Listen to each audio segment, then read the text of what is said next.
Good morning and welcome back to the Vitality Project. I'm Dr. Bob.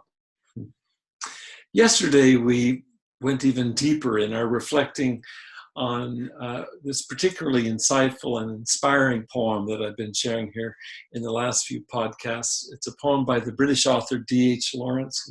The poem is entitled simply Healing. I encourage you to check out previous blog posts to read the poem in its entirety.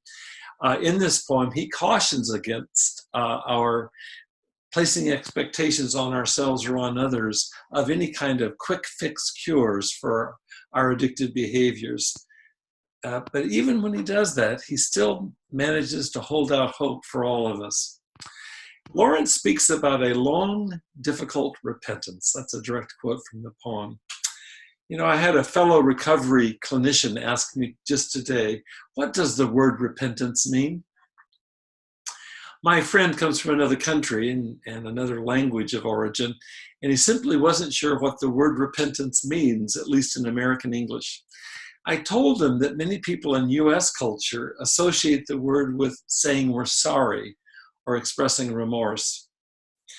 And that's not inaccurate, but I'm certain that Lawrence in his poem meant something even more profound here.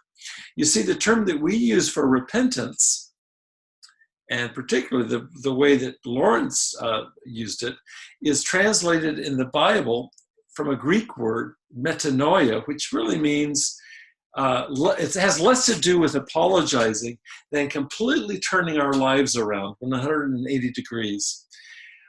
In this way of understanding, it's really closer to the way it's used in the 12-step programs when you hear the term living amends.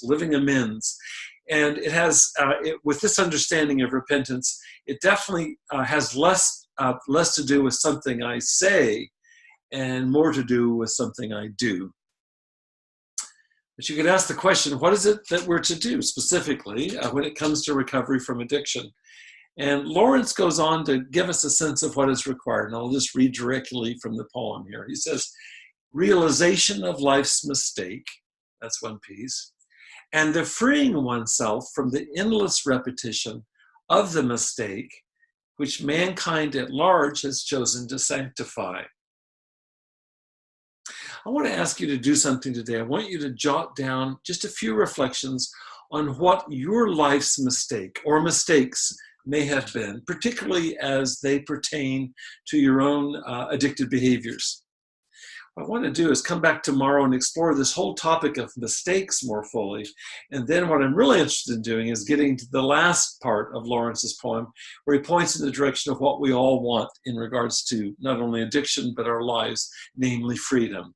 I want to thank you for joining me today. I look forward to seeing you tomorrow. Have a great day.